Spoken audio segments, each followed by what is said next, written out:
Hi future engineers, palagi ba kayong stressed, pagod at tinatamad, pero gusto niyong pumasa at mag-top sa college and board exam? Subscribe and watch all my videos and I promise na magiging the best kayo sa engineering in short period of time. Isometric process, also known as Isochoric Process or Isovolumetric Process. So tandaan niyo tong terms na to kasi lumalabas sa board exam. Then for the keyword, we have rigid or sealed. So it means kapag rigid or sealed, walang mag-e-enter, walang mag-e-exit sa boundary, and therefore, volume will remain constant. So pag volume is constant, yung formulas na gagamitin natin is for isometric process. Isometric process formulas, lagi tayong mag-start sa combined gas law or yung PV over T equals C.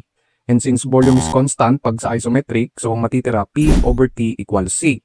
So magiging P1 over T1 equals P2 over T2.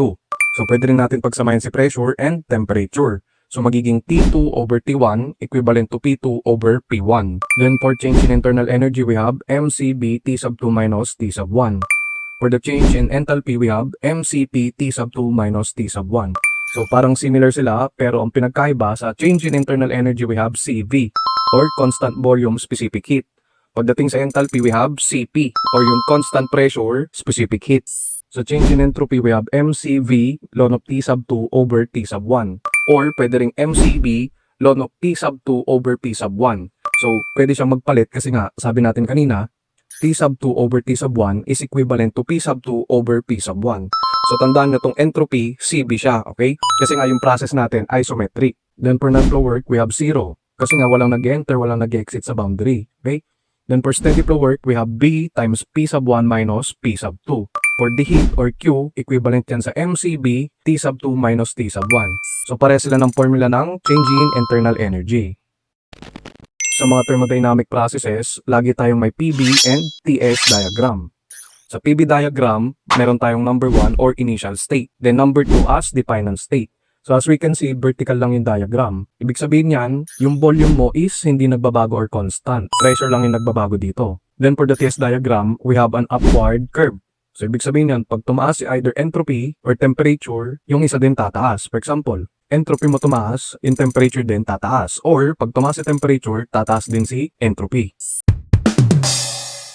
Kaya naging ganito yung graph ng TS diagram kasi heat is being added to the system. So pag nag-add tayo ng heat, tataas yung temperature. Pag tumaas yung temperature, mag-increase yung molecular disorder. So pag nag-increase yung disorder, ibig sabihin nun, tumaas yung entropy. Kasi yung entropy is disorder. Sa units, we have English and metric system. So we have pressure, temperature, internal energy, enthalpy, entropy, work, and heat. For pressure, we have PSF or PSIA. Itong PSF, equivalent yan sa pound of force per square feet. While yung PSIA, equivalent naman sa pound of force per square inch. Pag metric, we have Pascal. So itong Pascal, pares lang yan sa Newton per square meter. Pag kilopascal naman, kilonewton per square meter. Then for megapascal, equivalent yan sa Newton per square millimeter. For temperature, we have Rankine and Kelvin. Sa internal energy, we have BTU or British Thermal Unit or pwede ring foot-pound force. Pag metric, we have joules and kilojoules. Tandaan yung joules, equivalent yan sa Newton meter. While yung kilojoules, equivalent sa kilonewton meter. Sa enthalpy, BTU foot-pound force. Pag metric, joules and kilojoules.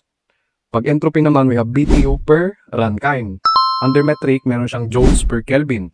Sa work, non-flow work or steady flow work, pag English, BTU siya or foot-pound force, pag metric, joules or kilojoules. Sa heat naman, ganun din, BTU or foot-pound force, under metric, joules or kilojoules.